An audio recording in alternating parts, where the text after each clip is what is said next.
আসসালামু আলাইকুম, welcome to my channel মা মেয়ের সংসার। কেমন আছেন সবাই? আশা করছি আল্লাহর রহমতে আপনারা সবাই অনেক বেশি ভালো আছেন। আমি আলহামদুলিল্লাহ আপনাদের দোয়ায় অনেক অনেক ভালো আছি। তো বন্ধুরা, সকাল সকাল হচ্ছে অনেকগুলো রুটি বানিয়ে ফেলেছিলাম। তো কিছু হচ্ছে ফ্রিজের মধ্যে রেখে দেবো, আর কিছু হচ্ছে খেয়ে নিব এই জন্য। তো সবাই মিলে নাস্তা শেষ করে নিয়েছিলাম। এরপরে এখন প্রায় 10:30টার মতো হয়ে গিয়েছিল। এখন হচ্ছে আমরা মা মেয়ে দুজনে মিলে চলে যাচ্ছিলাম রিয়াজউদ্দিন বাজারে, গোলাম রসুল মার্কেটের মধ্যে চলে যাচ্ছি। তো ওখানে হচ্ছে সবগুলা কুকারিসের দোকান, আর এরপর হচ্ছে খাতা কলম বই পুস্তক সব কিছুর দোকান আছে। তো বন্ধুরা, ভিডিওটা শেষ পর্যন্ত দেখতে থাকেন।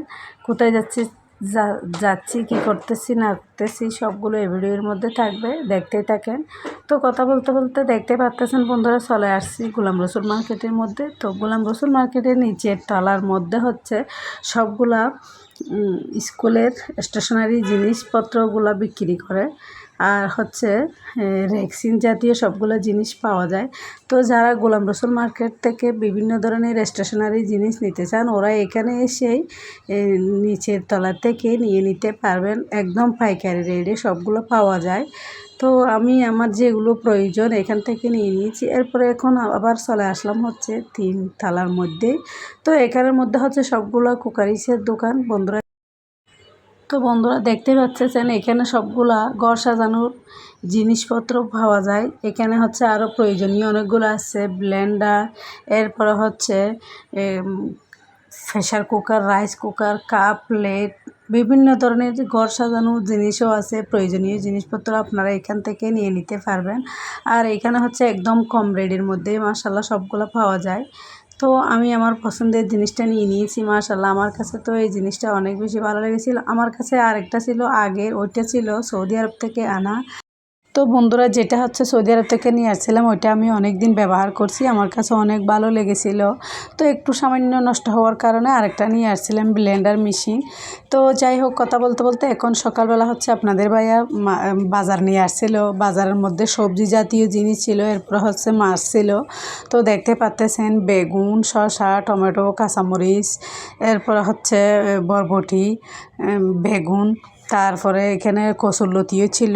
তো যেগুলো আমার প্রয়োজনীয় জিনিস সবগুলো মাশাআল্লাহ নিয়ে আসছে। তো এখানে মাছও ছিল, বিভিন্ন ধরনের মাছ ছিল, কই মাছ ছিল, অলুয়া মাছ ছিল, তারপরে হচ্ছে পাঙ্কাশ মাছ। এরপরে এটাকে আমাদের গ্রামের ভাষায় এটাকে কি একটা মাছ বলে আমার মনে নেই। যাই হোক, আমি এটা সবগুলো পরিষ্কার করতে হবে। তো দেখতে পাচ্ছেন আপনাদের ভাইয়াও আর আমি বসে বসে সবগুলো পরিষ্কার করে নিয়েছিলাম। আর এগুলো হচ্ছে সব একদিনেই রান্না করব না, তো সবগুলো কাটাকাটি করে কিছু আমি ফ্রিজের মধ্যে বক্স ভর্তি করে রেখে দেব, তো পরে রান্না করার জন্য। তো যখন বাজারে গিয়েছিল সবগুলো একসাথেই নিয়ে আসছে। এদিকে হচ্ছে আমার মেয়ে আজকে আমাকে একটু হেল্প করতেছিল, দেখতে পাচ্ছেন।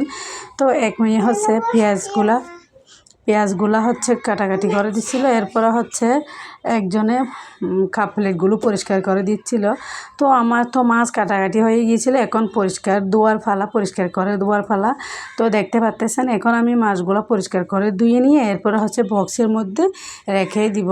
তো যেগুলো রান্না করার এগুলো রেখে দিব, আর বাকিগুলো ফ্রিজে রেখে দিব। তো বন্ধুরা, ভিডিওটা শেষ পর্যন্ত দেখতে থাকেন, অনেক বেশি ভালো লাগবে। দেখতে দেখতে যদি ভিডিওর কোনো অংশে আপনাদের একটু হলেও ভালো লেগে থাকে বন্ধুরা, একটা লাইক দিবেন, সাবস্ক্রাইব করে আমার চ্যানেলের পাশেই থাকবেন। এদিকে আমি আপনাদের সাথে কথা বলতে বলতে সবগুলো মাছ পরিষ্কার করে বক্সে ভর্তি করে নিয়েছি ফ্রিজে রেখে দেওয়ার জন্য, আর বাকিগুলো হচ্ছে আমি রান্না করার জন্য নিয়েছিলাম। তো দেখতে পাচ্ছেন এখানে আমি কাটাকাটি করে ফ্রিজে রেখে দিয়েছি, এরপরে রান্না করার জন্য চুলার ধারে এসে গিয়েছি। অনেকক্ষণ টাইম হয়ে গিয়েছিল বলে আমি আজকে বেশি কিছু রান্না করব না, শুধু এই মাছ তরকারিটাই রান্না করব। তো দেখতে পাচ্ছেন আমার ব্লেন্ডারটা মাশাআল্লাহ অনেক বেশি কাজে আসছিল। আমি এটা দিয়ে সবগুলো ব্লেন্ডার করে নিতে পারি, পেঁয়াজ টমেটো হতে ধরে কাঁচামরিচ, এরপরে হচ্ছে চাউলের গুঁড়া, বিভিন্ন কিছু করতে পারি। আলহামদুলিল্লাহ আমার কাছে তো অনেক বেশি ভালো লেগেছিল। তো এখন আমি আপনাদের সাথে কথা বলতে বলতে দেখতে পাচ্ছেন আমি একটা পাতিল বসিয়ে দিয়েছি, পাতিলের মধ্যে তেল পরিমাণ মতো দিয়ে এরপর হচ্ছে পেঁয়াজও দিয়ে দিয়েছি, রসুন দিয়ে দিয়েছি, টমেটো, কাঁচামরিচ, হলুদের গুঁড়া, ধনিয়া জিরার গুঁড়া সবগুলা দিয়ে ভালো করে কষিয়ে নেওয়া হয়ে গেলে এরপরে আমি কেটে রাখা মাছগুলো দিয়ে দিব। তো বন্ধুরা, দেখতে পাচ্ছেন এখন আমি কষানো হয়ে গিয়েছে বলে আজকের মাছটা আমি রান্না করব, একদম ঝুল ঝুল করে রান্না করব, অন্য কোনো তরকারি নেই তাই। তো দেখতে পাচ্ছেন এখন আমি মাছগুলো দিয়ে দিয়েছিলাম, একটু ঝোল দিতেছি কারণ হচ্ছে কোনো ঝোল তরকারি নাই বলে এই জন্য। তো বন্ধুরা, যদি ভুল ত্রুটি করে থাকি ক্ষমাও সুন্দর দৃষ্টিতে দেখবেন। কথা বলতে বলতে এদিকে হচ্ছে আমার মাছটা মাশাল্লাহ সুন্দরভাবে হয়ে গিয়েছিল, আমি হচ্ছে ধনিয়া পাতা দিয়ে দিয়েছি। তো দুপুরে খাওয়া দাওয়া শেষ করে এরপর হচ্ছে বিকালের টাইমে আমার মেয়ে বের হয়ে গিয়েছিল বেলপুরি নিয়ে আসতে, সবাই মিলে বেলপুরি খেয়ে নিয়েছি। এদিকে বাসার মধ্যে অন্য একজন মেয়ে বসে বসে রান্না করতেছিল মোমো।